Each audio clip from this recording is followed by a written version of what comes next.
everyone. So today I'm going to upload class 5 of ethics crash course.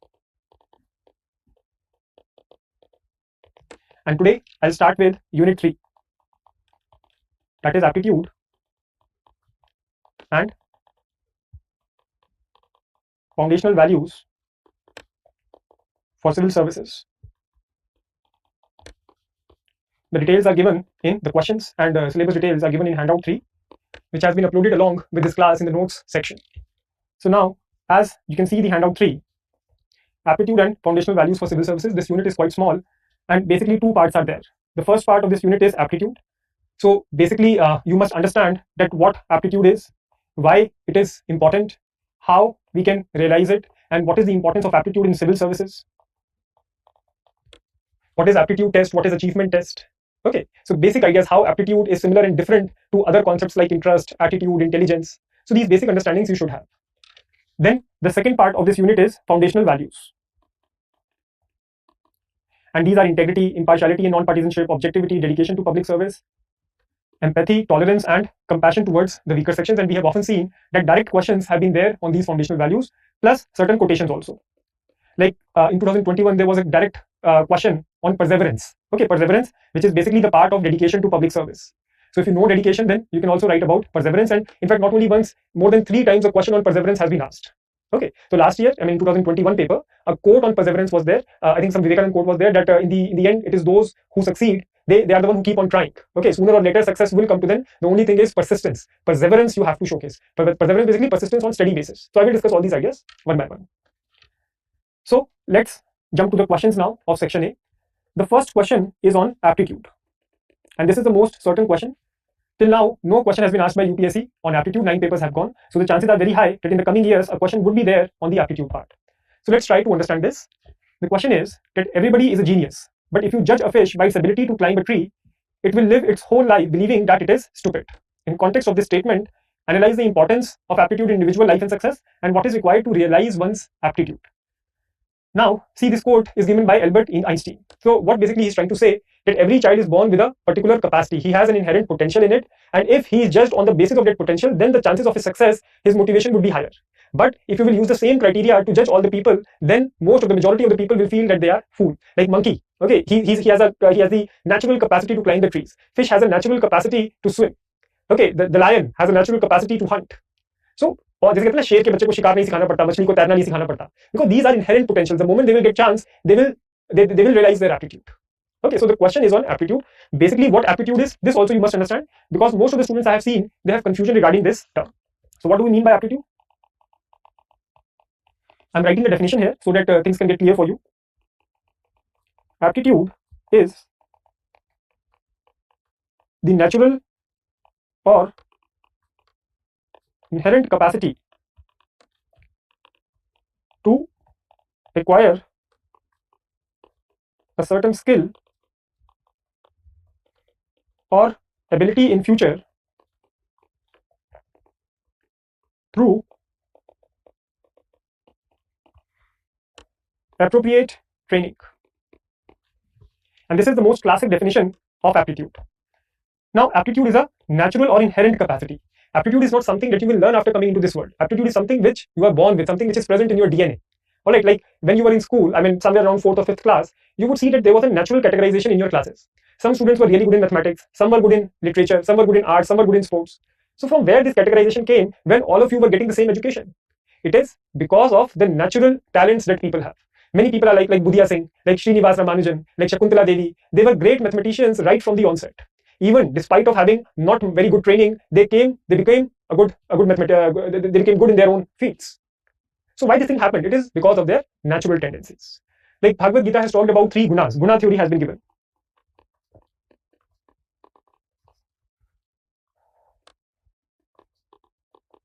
Like certain people are born with sattva, certain people are born with rajas, and other people are born with tamas. Tamas are the qualities of demons: sleeping, laziness, eating, drinking. Rajas basically energy. Okay, fame, money motivates them. Sattva is basically knowledge, liberation. So this guna theory states that people are born with certain tendencies. All right, so these tendencies in present day language can be regarded as aptitude. to acquire a certain skill or ability in future through appropriate training. So skill, ability and aptitude, what's the difference? Here I will give you an example.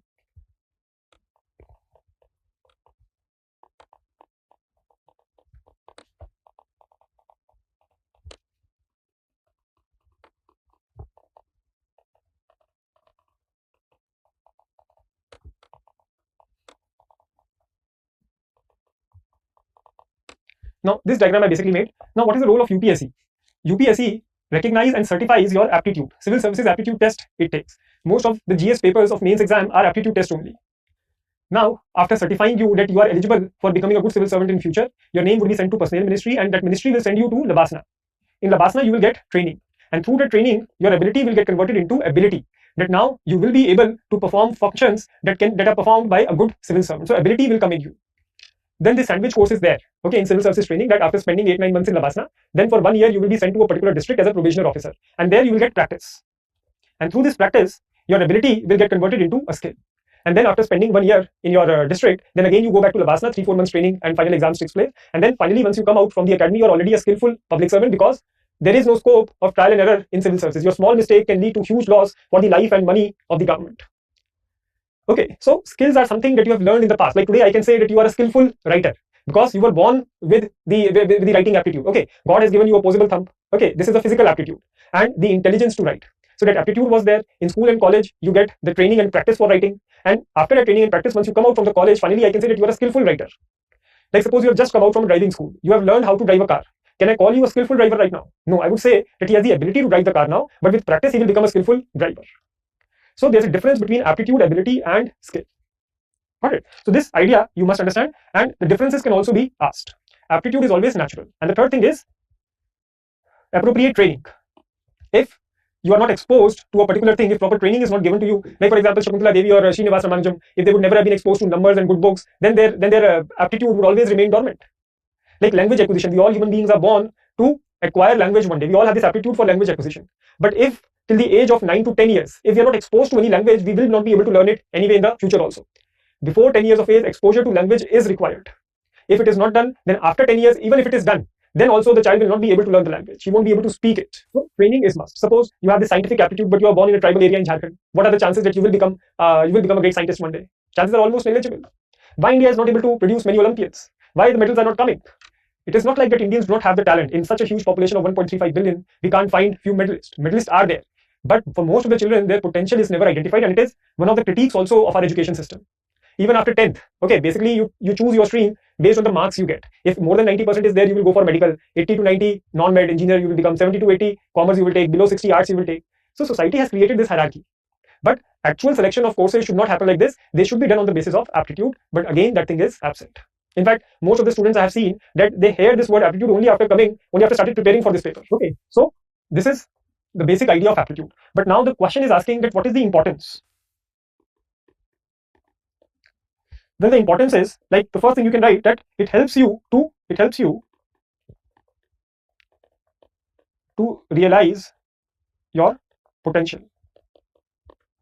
full potential basically. Then it will give you a head start.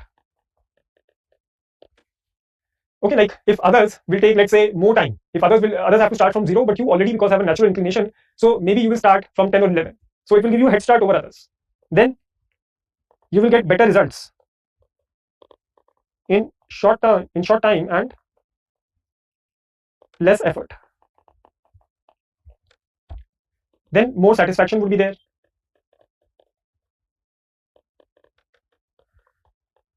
Chances of success will be high.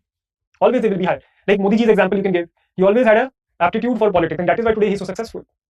Same thing we can't say about Rahul Gandhi. Then the your motivation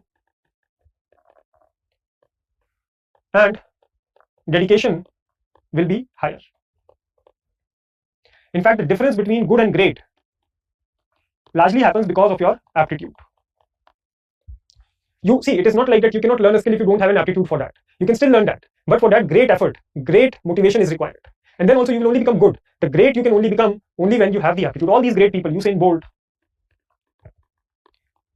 Michael Phelps, they all had physical and mental aptitude to become great athletes. Same goes with Ramanujam or Shakuntala Devi.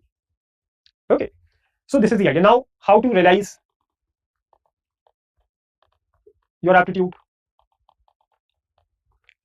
I mean, how you can develop this inherent potential. So develop how you will convert aptitude into skill. Now, for this, three things are required.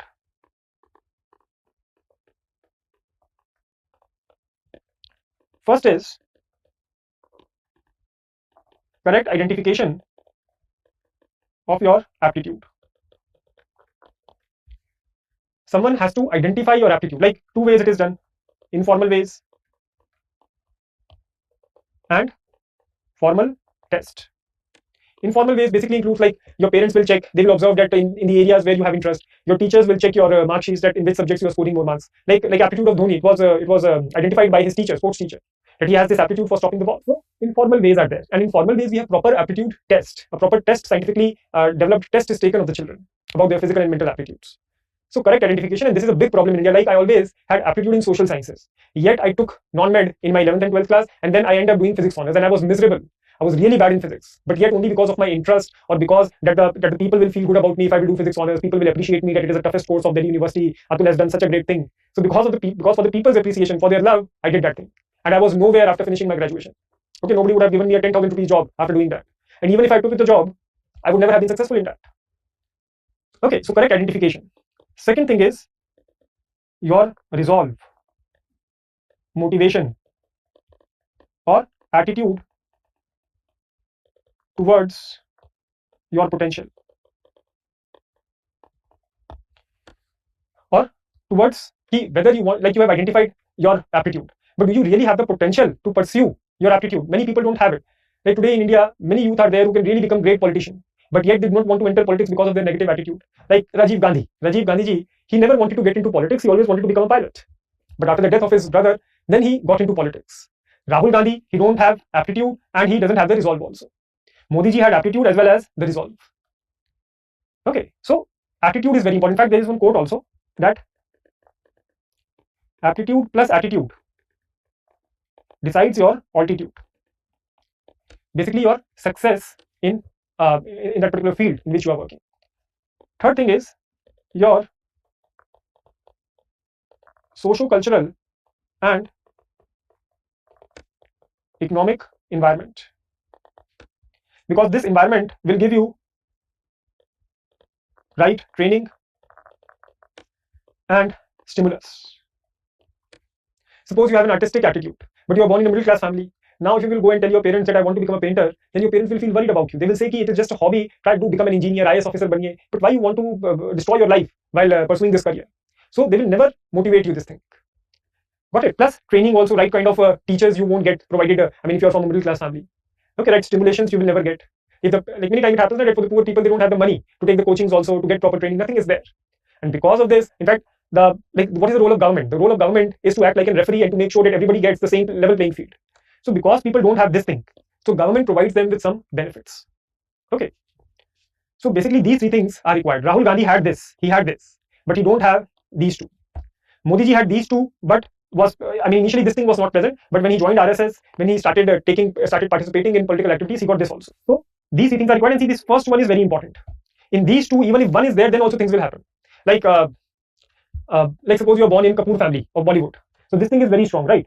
So despite of having a poor attitude towards acting, yet you will end up becoming a good actor. Are you getting my point? So if you are born in Gandhi family, so despite of having poor attitude, Rahul Gandhi, from his body language, you can understand that he don't want to get into politics. He wants to be a mama's boy. He wants to go to Italy, visit his nanny. He wants to go to the parties. So he's not that full-time kind of politician who drink, sleep, politics, eat politics. Everything is done in a political manner. So this is the basic idea. I hope, in fact, through this one question, I have discussed multiple questions regarding aptitude. So aptitude, attitude link, aptitude, skills, ability link, what is required to realize one's aptitude, importance, all these questions I have discussed. Okay, and it is also a critique to our education system. So this is the idea. Now let's move to the next question. Question number 2. Now these kind of questions have often been asked by UPSC. The first is that examine the relevance of the following in the context of civil service. So in 2017 this question came, and then these 5 parts are given. So we can say that every part will have 2 marks associated with that. Now see, when we are talking about 2 marks, so idea is that all we have to do is to write around 25 words. we don't have much space, much time, much words to write on. So directly jump onto the question that what is the relevance? So first of all, transparency, you can directly write about the relevance. That transparency brings integrity in system. Like you can directly use quotes as sentence, like you can say that like corruption. This is a quote of Woodrow Wilson. That corruption thrives at secret places and avoid public places. Then you can write that RTI Act has heralded a new era in Indian administration. Lot of changes it has brought. So 2-3 lines, 25 words, directly to the point. I mean, you don't have to just roam here and there. Just directly hit on the center, that you don't even have to explain what transparency is. Otherwise, what will happen? 15 words you will take just to explain it. But the question is not asking the meaning of transparency, it is just asking the relevance of transparency. So stick to a question and write what has been asked, because there is no scope of writing anything extra, anything irrelevant. Then, but for your knowledge, let me give you the meaning of transparency. Transparency basically means that there is openness. System is open. Open means voluntary disclosure of information. Like Rajasthan government has opened Jan Suchna portal, so their voluntary disclosures are happening about information. Second thing is, first is this, second is communication. That is providing information when demanded. So whenever the citizens they demand for any information, the government will provide it. And third is accountability. If government provides incomplete or deceptive information, so the government officials will be held accountable. Together, these three leads to transparency in the system. Okay, so this is the idea. Second thing is accountability.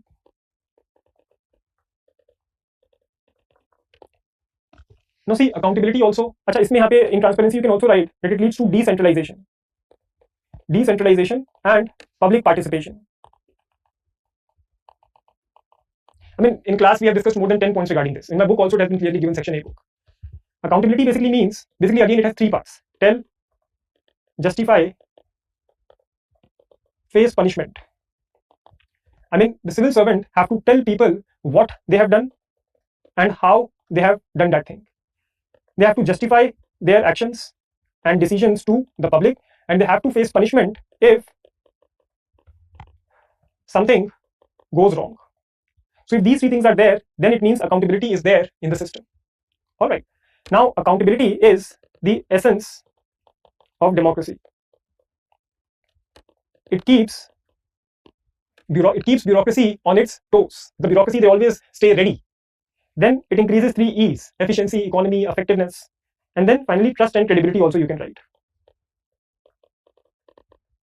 And with great power comes, I mean, power corrupts and absolute power corrupts absolutely. So accountability checks absolute power. It keeps the bureaucrats in control. Okay, so these 2-3 points you can write. Then the third thing is fairness and justice. Basically, we can say that fairness leads to justice. Basic meaning of justice is that there shall be fair distribution of benefits and burdens. Or you can say giving people what they deserve.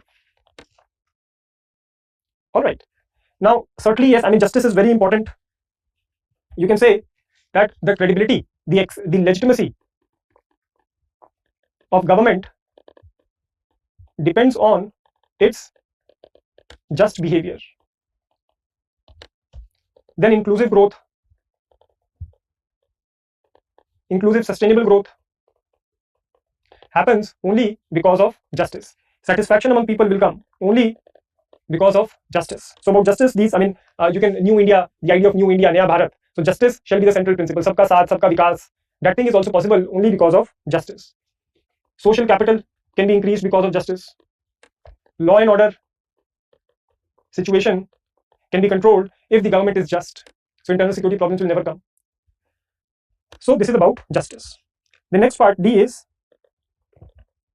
courage of conviction. Now see, courage of conviction. Conviction basically means your strong beliefs. So courage of conviction basically means that whether you are brave enough to stand with your ideas, to give your life for your ideas, especially in present context where politicization of civil services has taken place. So this will act, politicization of civil services will stop. Okay, it will help you to behave or to act in hostile work environment. You can give some examples also like Satyendra Dubey, S. Manjunath, who strongly believe in their ideas and they gave their life also for that. So courage of conviction you can write. Then the last is spirit of service. Now spirit of service is basically a kind of dedication. Okay, it is dedication with high emotional component. It is an act of giving priority to others. You have to give priority to others, spirit of service, and only because of this it will lead to public interest. The credibility of the government will increase if the officers will show spirit of service. Optimum utilization of resources will take place if spirit of service is there. In fact, it's a separate topic in Unit 7, concept of public service. So many examples are there. Vibhishan, Lord Hanuman, Karn, they were all examples of spirit of service. That Manipur DM, Armstrong Pame, he constructed a 100-kilometer road on the basis of crowdfunding. So that happened because of spirit of service. TN Session, because of his spirit of service, he was able to bring electoral reforms. So these ideas, these points you can write. That without the value of your work depends upon the values with which you do the work. So in conclusion, you can write this. Okay, so this is how we will deal with this question. You have to directly up to the point. कोई irrelevant चीज नहीं लिखना. Just directly hit the point. On the same basis, we have question 3. As you can see, again, what do you understand by the following terms in the context of public service? In 2013, this thing was asked. Again, this time it was 3 marker, 3 into 5, 15 marks. But see here, the question has changed. There, the relevance in civil services was asked. Here, the meaning was asked. So, meaning and that too in context of public services has been asked. So, the first part is integrity. Now, students have a lot of confusion regarding this integrity also. See, integrity basically means honesty and consistency in thought, speech, and action. Integrity means to be honest and consistent in your thought, speech, and action. Now, this is a meaning from personal context. But in civil services, meaning of integrity is that a public servant will always give priority to public interest over his personal interest in his official dealings. He will not try to benefit his friends or family. So basically it is against corruption, nepotism, and favoritism. All right. So this is the exact meaning of integrity, and many students have confusion regarding this. This is the generic meaning, and this is specific to public service. It has been given by second ARC. Got it. Next is perseverance. As I told you in the starting, perseverance basically refers to steady persistence shown by a civil servant in achieving a particular goal despite of difficulties and discouragement. So when you go on and on, Okay, you will give yourself, you will give your time, your energy, or completely yourself to a particular idea, and you will not back out till the end. I mean, in simple words, we can say that perseverance is the hard work that you do after getting tired of doing all the hard work. And especially the civil services exam is all about perseverance only. I mean, people with great intelligence, they come for preparing for civil services, but it is only the one who are persistent, who are stubborn that yes, we are going to clear this exam, they are the one who clear it. And in civil services, perseverance is very important. Okay, we will discuss it later on why it is important. A question would be there. But see, again here, you have to do some smart work also. The same point that we can write for dedication, same thing that we can write for commitment, the same points we can write for perseverance, because all of them, they are highly interrelated to each other. In fact, dedication is commitment plus passion plus perseverance. All right, so this is the idea. Now let's move to the next part, spirit of service. Again, spirit of service, basic idea I have explained to you, that it is basically the idea of giving priority to others over you. It is an extreme feeling of unconditional regard towards others, showing unconditional regard. Altruism basically means selfless sacrifice. Okay, so this is something which is required. I hope you have understood the point. Spirit of service. And then courage of conviction, again it has been asked. I have already explained this idea to you. So this was question number 3. I hope you have understood the idea.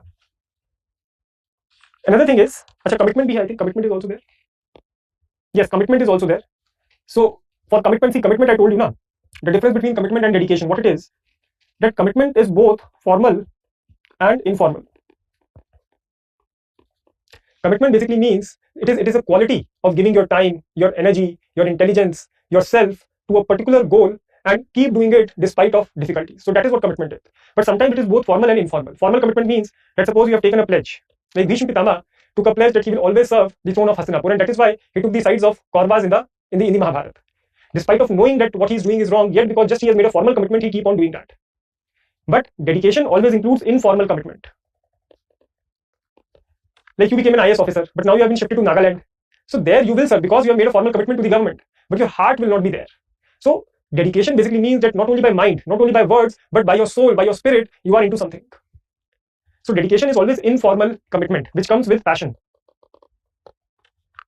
All right, so this idea you can write, and commitment again, see, is very important. Why commitment or dedication is important? First, like in hostile environment, you are serving in Jammu and Kashmir, in Naxalite areas, you have to work for those people who are pelting stones on you, who are trying to kill you. So from where you will get the energy? Then, to avoid corruption, dedication is required. For spirit of service also, dedication is required. To handle punishment postings, dedication is required. For developmental functions,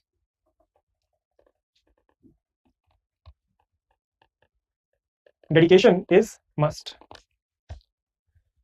All right, so all these ideas can be written. Now, this question has another part, that indicate 2 more attributes which you consider important for public service, justify your answer. Now see, whenever these values are asked from, suppose what are the 5 most important? Suppose the question comes that what are the 5 most important values for a civil servant? So in this regard, the first one will always be integrity. Because without integrity, his values will never get integrated to his actions. So integrity is the value of values. So integrity is must. Second, you can always write objectivity. Objectivity because it showcases your rationality. It showcases your legality. So both rationality and legality comes in objectivity. Now integrity you have covered, the legal, rational aspect which comes from your mind, that has been covered. The third thing must be compassion. Now here, your heart, your emotions will get covered. Are you getting my point? So compassion you can write. Then next is temperance. Temperance is very important to maintain the balance and to follow the middle path, which has been given by Buddha as well as Aristotle. This is very important idea, that we do not try to get to the extremes of everything. And then last you can write is justice. justice is very important for a civil servant. He won't be able to function properly if justice is not there. Okay, and justice includes tolerance. So I believe, this is my personal opinion, that these 5 can be given as the 5 topmost values for civil services. You can also take cue from the 4 cardinal virtues of Plato. What they say 4 cardinal virtues? Like justice, wisdom, courage, and temperance. So wisdom basically we have covered under integrity and objectivity. Alright, so these, suppose 4 have been asked, so these 4 you can write. So these are ways of writing your values. But always remember that you must try to cover as many fields as you can through these values. Like compassion in itself includes love, forgiveness, service orientation. So basically these are master values. Alright, so this is how you will deal with such questions. So here, this 3rd question is done. Now let me move to the 4th question. As you can see, the 4th question is, that's a very interesting one actually, and some of these ideas I've already discussed with you. The question is that some people argue that indulging in small-scale corruption is not an unethical practice if it leads to efficiency or speedy delivery of service in public offices. Do you agree with this view? If not, why? Also suggest what actually is required. See, sometimes it is said that corruption leads to efficiency. Like, suppose you are a district magistrate, and the same thing can be asked in a case study also. So there is an officer working under you. Now the officer was in public works department and a project was given to him in which a road has to be made, and government had sanctioned 1 crore rupees for that. Now this officer, because of his intelligence, because of his hard work, he completed the project in 80 lakh rupees with same quality. 10 lakh rupees were returned back to the treasury of the government, but 10 lakh rupees were taken back to the home by civil servant. So he did corruption of 10 lakh rupees. Now, as a boss, when you came to know about this incident, now you are in a confusion that whether you will punish such an officer or you will reward him. As he has actually saved, I mean, if you look at it from the practical angle, he has saved 10 lakh rupees for the government. What will be your answer? The answer would be that you will punish the officer. But for this, you have to give very strong reasons why you will do this. See, such corruption, or you can say that such efficiency will only remain in short term. In long term, it will lead to more harm. How? Because corruption is, its nature, the corruption is addictive. It has a demonstration effect. It has a domino effect. Corruption is addictive. Right now, the officer has taken 10 lakh rupees, but his greed will keep on increasing. Later on, he won't be able to satisfy with 10 lakh rupees, more corruption, more bribe would be taken. Secondly, it has a demonstration effect. When the other colleagues of this officer, when his employees will see that this person is doing corruption and he is not punished for that, in fact, he is being rewarded, then they will also start doing the same, and soon the whole work culture of organization will be destroyed. Work culture will get destroyed. And third is domino effect. Basically, domino effect means chain reaction. So once a person gets into corruption, then second time he will forced into it. It's a quagmire, it's a slippery slope. Once you slip, you will keep on slipping. It's like a snowball. Snowball hota hai, when from the hill, when it starts rolling, it keeps on increasing and there is no way to stop that. So corruption is like a snowball. Once it starts rolling, it keeps on increasing. Alright, so domino effect. An example, classic example or case study of East India Company can be given. In East India Company, in starting, corruption was there, and officer thought that little corruption will motivate the officers. But later on, it increased so much that the company had to come up with 1773 Regulating Act. 1784 PITS Act they have to come up. They established board of control, board of directors, just to control corruption in the system. So, corruption and efficiency can go together only in short term. In long term, they will go opposite to each other. In fact, there is one link also. About this link, questions can be asked. Efficiency, corruption, and integrity. So efficiency, integrity link, efficiency, corruption link, I have just established. Alright, efficiency, only short term they can go together. In long term, efficiency will suffer because of corruption. What needs to be done? This is the second part of the question. Kya karna chahiye? What is required is ethical, value-based training. Developing emotional intelligence is very important, because it is emotion of greed, emotion of hedonism, materialism, attachment. These are the things which attracts you towards corruption. So emotional intelligence is very important. Thirdly, grievance redressal mechanisms must be established. Social audits can be done. I mean, all the things to increase accountability, all those steps can be written. That there should be zero tolerance towards corruption. All right, so this is the idea. This is how you will deal with such question. So this is done. Now let's move to the next question, question number 5. I think this is also quite related to the thing that we have just discussed, the diagram. Now in this question number 5, I've established link between efficiency and integrity. The question, as you can see, is that integrity without knowledge is weak and useless, but knowledge without integrity is dangerous and dreadful. What do you understand by this statement? Explain your stand with illustrations from the modern context. The question is quite easy. In fact, the same question I discussed in the first or second class also. One diagram I made, if you guys remember.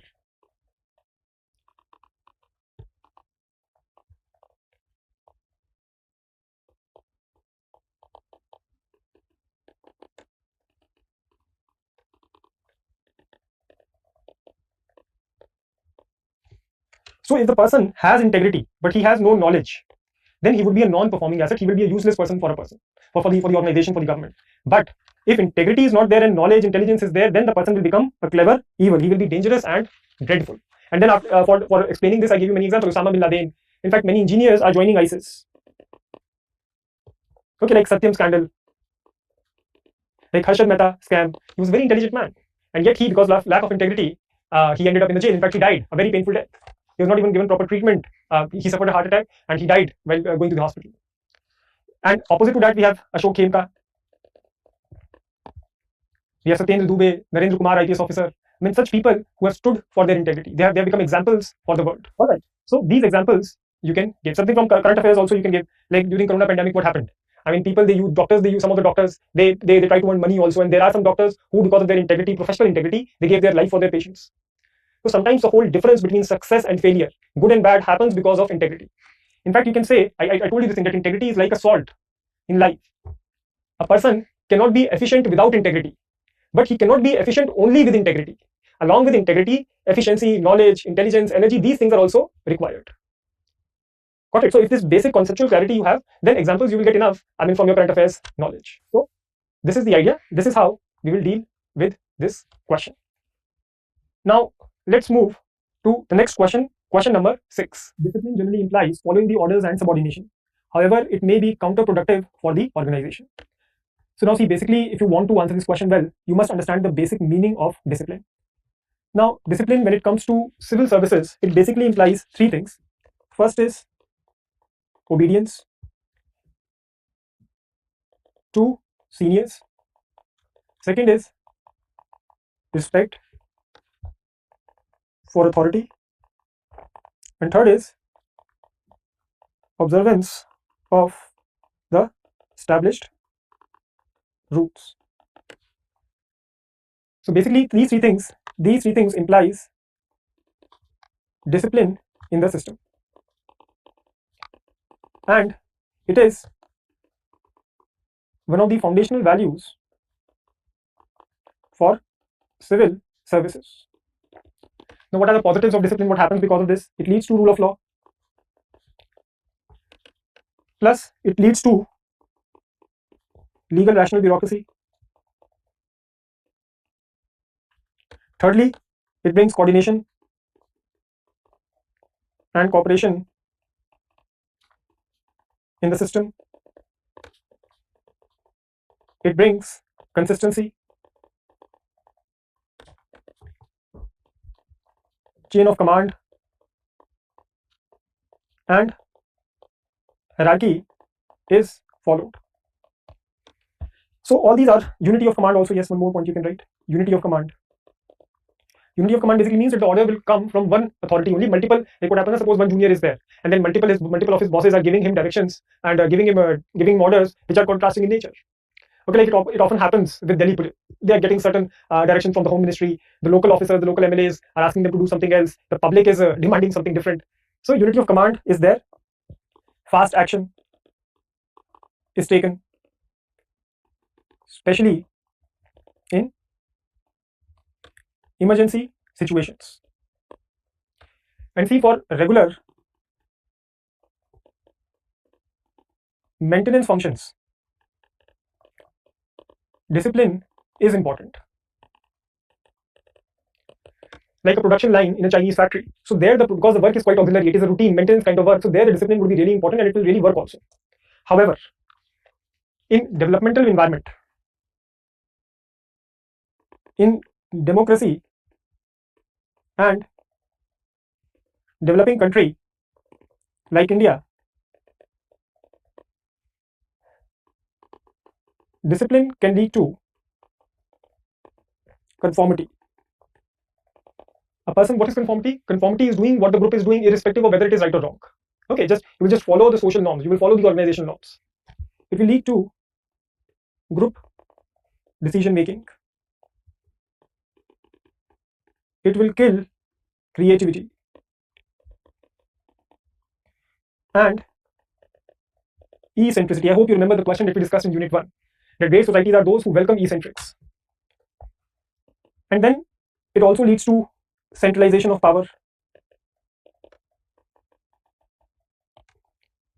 Bureaucracy will become means oriented. And finally, a very important point, it leads to moral corruption.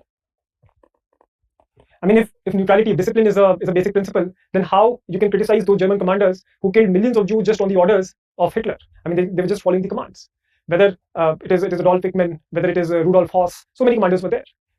Okay, like how you can criticize, how you can hold those police officers accountable who didn't took action during 1984 Sikh riots, 2002 Gujarat riots, or the recent Jahangir Puri riots. In fact, the police officers they were giving protection to that illegal procession which was going on. In fact, the Delhi court have really in fact they have reprimanded Delhi police for this. So basically, it leads to moral corruption. So many issues are also there, and especially in a diverse country like India. Okay. It is difficult to maintain discipline. We have to take into account multiple views. So both pros and cons are there. So middle path must be taken. How? Like as I said, for maintenance functions, for regular functions for which not creativity is required, there the discipline would be a foundational value. But for developmental, welfare functions, more autonomy must be given. Leaders at every level of organization are required. That is why I told you also that in many states like Gujarat, like Maharashtra, the post at district level has been divided in two parts. Earlier, all the powers were there in the district collector, but now the district collector only performs the maintenance functions, whereas the developmental functions have been given to district developmental officer. So two posts have been created at the district level, DC and DDO. All right, so this is how we are going to answer this question. Again, I would say that the basics are very important to understand this. Now let's move to the next question, question number 7. As you can see, that without commonly shared and widely entrenched moral values and obligations, neither the law nor democratic government and not even market economy will function properly. What do you understand by this statement? Explain with illustrations in the contemporary times. The question is very easy, basically saying that without ethical values, no good can happen. Neither the law nor the democratic government, even the market economy will not function well. All you have to do is to make a starting, write a quote maybe on importance of ethics. I mean, second ARC in its 4th report has clearly said this thing, that no organization, no society, no family, no individual can move to a long distance without embracing ethical values. It is the ethics which keeps a society united, which keeps a society progressive. So without ethics, nothing is going to happen. Then after making this introduction, you can also write about that how ethics controls you, that ethics leads to ILOC, internal locus of control. Such people are internally motivated. Like in Satyug, in the 4 yugas that we have. So in Satyug, there were no laws. Only morality was a guiding force, and it is the best yuga that we had. Similarly, in Scandinavian nations like Denmark, Norway, there also not many laws are there, but people have been given discretion to act as per their conscience. So their ethics are working. The societies are working because people have embraced the ethical structure and they have been following it voluntarily. But now what is happening? Law, first of all, as you can see the question, that neither the law nor democratic government. So how law? Now, child labor prohibition, Jallikattu, burning firecrackers, untouchability. Okay, all these laws are there. Discriminations, basically, laws against discrimination, whether it is sex-based, caste-based, or class-based. All these laws have been passed, but they are ineffective. Why? Because people are not ethical from inside. Ethics, they have been just imposed upon them, but inside changes are not there. Then democratic government. Is it working properly? No. Horse trading, political corruption,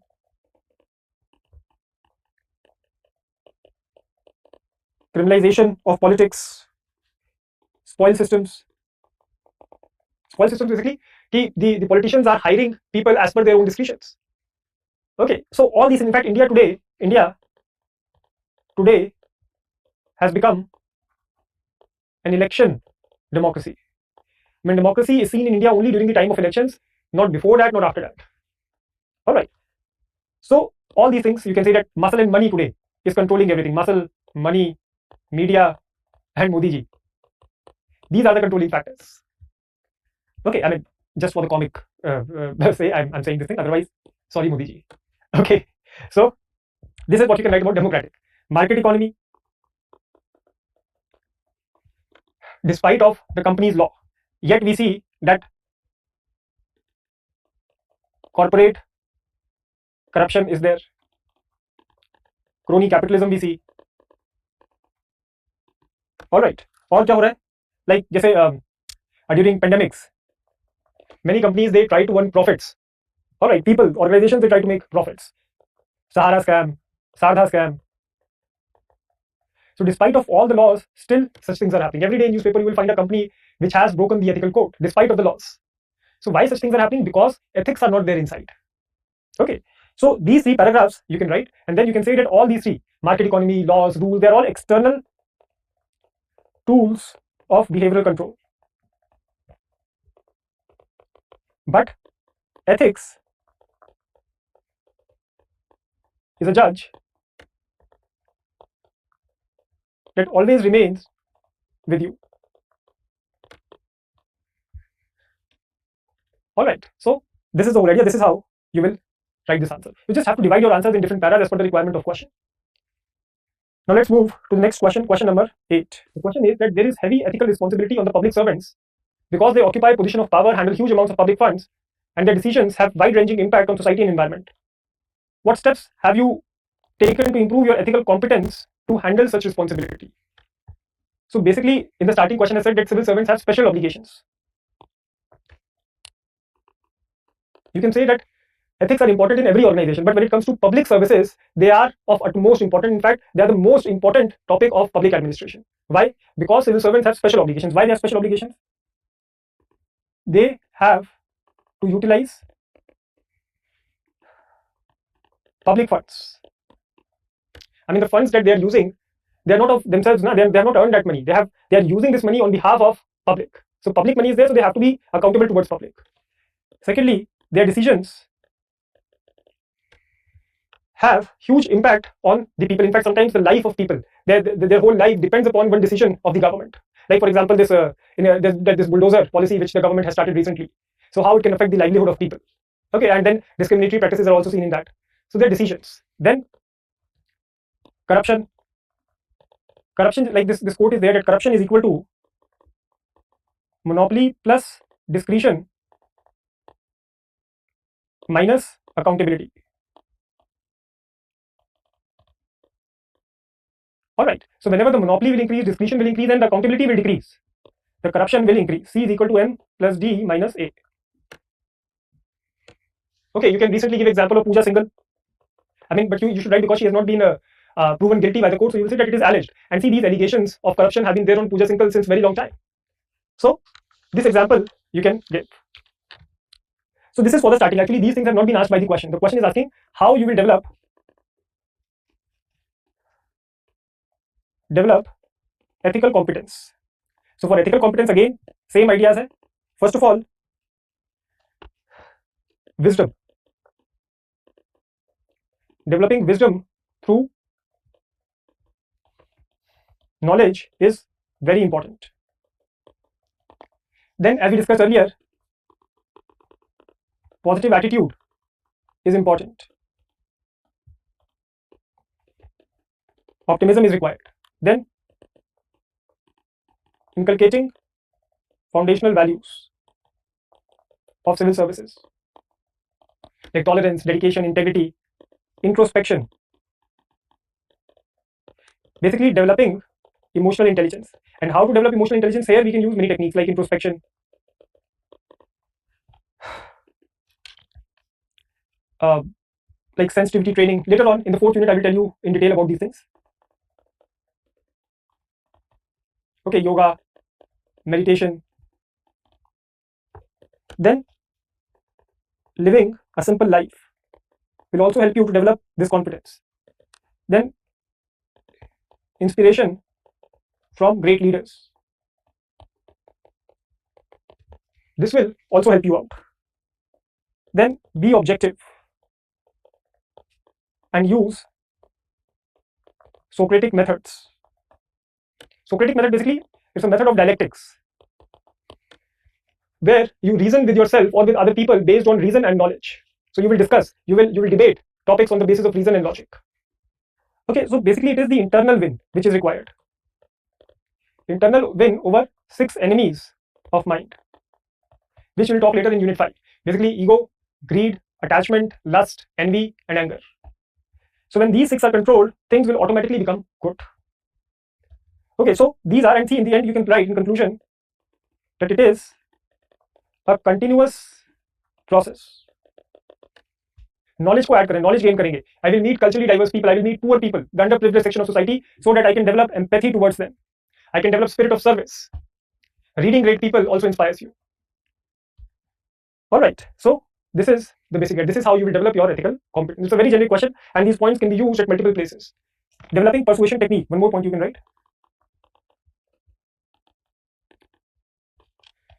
Will help you to establish good relations also. Then unconditional regard. Some of these ideas can be used. All right. So this is done. Now let's move to the next question, question number 9. And this question is on compassion. Now as you can see, question number 9, that compassion is often regarded as a basis of morality. Discuss how it can prevent a newly inducted civil servant to become a part of elite and move him towards the ideal of public interest and equality. Now see, first of all, because the question is centered around compassion, so you will start the answer with the definition of corruption. That compassion, what basically means? Compassion basically means that putting yourself in place of others and feeling the same pain that other people are going through and having the inspiration, having the objective of alleviating their pain. So compassion basically includes action. You not only understand the pain and suffering of others, but you also have the desire to alleviate that pain, that suffering. So basically you want to work for others, you want to serve other people, that comes under compassion. So this you will write first. Secondly, you can write that understanding of problems and sufferings becomes more enduring when the person has compassion for others. Now see, usually when we go to, like most of the people, they don't like going to government office. Why? Because they know that these people will treat you in a very indifferent manner. They will treat you like a furniture. Okay, like कि भिखारी लोग आ गए हैं, कि I mean these guys, these are just beneficiaries, they are just taking benefit of the government. So a very rude, very indifferent treatment will be given to you, and that thing is really hurting for human dignity. So the civil servant will be able to get connected with the people once he has compassion in his heart. Like C.P. Bhamri, he was a political scientist working in JNU, and he once said, in fact, he once compared IAS. He said that IAS is the new Brahmanical system of India. Basically, these civil servants, they are acting just like the Brahmins used to act in later Vedic period. होता है ना, touch me not attitude, touch me not, or all knowing attitude. That we know everything, and these poor people, these Shudras, these people don't know anything. See, in later Vedic period, there was no scope, no provision for sharing information, sharing knowledge. Brahmins used to keep it for themselves, for their children. Whereas from Buddha it came. Buddha talked about sharing of information through Sangh, through going through monasticism. But Brahmins had this attitude, and the same attitude has been shown by civil servants in present India. The moment their name comes in the final list of UPSC, they enter this elite club of civil services, where the distance between them and the common people becomes so huge that they completely become unaware of the problems of the people. In fact, today we see huge gap between policy making and ground realities. Why this is happening? Because civil servants, they took armchair approach, helicopter approach. Armchair approach basically means that civil servants are sitting in their air-conditioned office in the capital of the state, and they're making policies for the people who are living in the villages. If a flood is there in an area or drought is there, the civil servant along with the minister, they will visit the place in their helicopters, they will take a generic outlook of the whole situation, they will go back to the state's capital and write the policy for them. But before understanding the pain of the people, before feeling the same thing, no person can make a good policy. Like that movie came, Toilet Ek Prem Katha. So there the minister asked his secretary that how much time it will take to pass the file and construct the toilet for this man. So the officer said it will take 6 months. Then minister ordered he close down, lock the toilets of all the offices through which this file will pass. And when the toilets were locked, the file passed in 1 day. Why? Because now today the officers were also feeling the same pain. They had the urge of going to toilet, but they had no place to go. I mean, how embarrassing it is! It is against human dignity. All right. So these are the points which can be run that how compassion can help you regarding this. In fact, Mahabharata has also said that compassion is in the roots of the tree called dharma. Without compassion, dharma cannot progress. Dharma cannot be established in the society. In fact, even Mahatma Gandhi, like in 1915, when he came to India, the first thing he did, he visited all the places in India. He went for a Bharat Brahman. Why? So that he can empathize, he can feel compassionate about the people, and then only he can fight for them. Similarly, in 1930s, he started living with Harijans so that he can understand their problems. Vaishnav jan tene kahiye je peer parai jani hai, Gandhiji's favorite prayer. So, godlike people are those who understand the pain and suffering of others. And this is which is missing among today's public servants. And that is why the compassion is of utmost value. Okay, in fact, Mahabharata has also said that the idea of dharma is born in a human heart which is full of human empathy and compassion. So only when there is compassion inside your heart, then only you will work, you will follow the path of dharma. So these are some ideas which you guys can write. Okay, this is about compassion. It's a very, very important value that you guys must understand. It is all these details are given in my section A book also. All right, so this is done. Now let's move to the last question of section A, question number 10. It says that social values are more important than economic values. Discuss the above statement with examples in the context of inclusive growth of a nation. So certainly yes, I mean initially only you can say that yes, it is quite true that social values are much more important than economic values, as the economic values of a person gets developed within the socio-cultural environment of an individual. The social values are inculcated first and then the economic values. Social values, what are they? Like what are the values which are admired, which are considered important in society? Equality, tolerance, fraternity, social capital, secularism, justice, and justice in all sense, social, economic, and political. All right, so these are the social values, but economic values. Basically, this question comes from the first unit. First unit, there we talked about different type of values. So economic values are 3 E's: efficiency, economy, effectiveness, profit, success, merit, competition, productivity. So these are economic values. But today what is happening, that economy in absence of social values has become non-inclusive. Today what has happened, that from British Raj, we have moved towards billionaire Raj. In fact, you can see even during the time of Corona, during the time of pandemic, the richest people, I mean the two most richest, the Gujarati brothers, I mean their wealth kept on increasing, whereas 84% households in India, their income has decreased. Whereas their income has increased twofold. In fact, Ambani's income has increased twofold, Adani's income has increased 8-folds. So this will happen if social values are not taken into regard. Social capital will go down, internal security problems will happen. That is why in the starting years of 2000s, I mean the first decade of 21st century, the goal was changed. Okay, rather than increasing the per capita income and standard of living and all those things, inclusive growth was the main target, sustainable growth was the main target. Okay, yes, in social values, environment protection you can also write. So today we see that the flora and fauna is getting harmed. Enough for everyone's greed, but enough for everyone's need, but not for everyone's greed. So that idea can also be written. Okay, so people are becoming more and more greedy because in absence of social values. Individualism is increasing. Okay, greed is increasing. Attachment, consumerism is increasing. hedonistic tendencies you can write about. Narrow conception, if you guys remember from the first unit, narrow conception of good life. All right, so these are all the points. So in the end you can write that for sabka saath sabka vikas, or for New India, social values shall be the precursor to economic values. Otherwise, per capita income will increase, the overall wealth of the country will increase, but it will always remain non-inclusive. The poor will become more poor, the rich will become more richer. All right, so this is how you will arrange your answers. In fact, see, such questions, see, right now maybe they are looking very easy, but when you will face such questions during the time of exam, then they can create panic in you if conceptual clarity is not there. From unit 1 we discussed clearly, we discussed about social values, economic values, scientific value, constitutional values. So if you have a clear idea, if you have examples, if you can prepare this list of economic values and social values, then you can easily answer the question. All right, so with this section A is done and this class is also done. In the next class I will cover section B of unit 3. So that will be all for today. Thank you.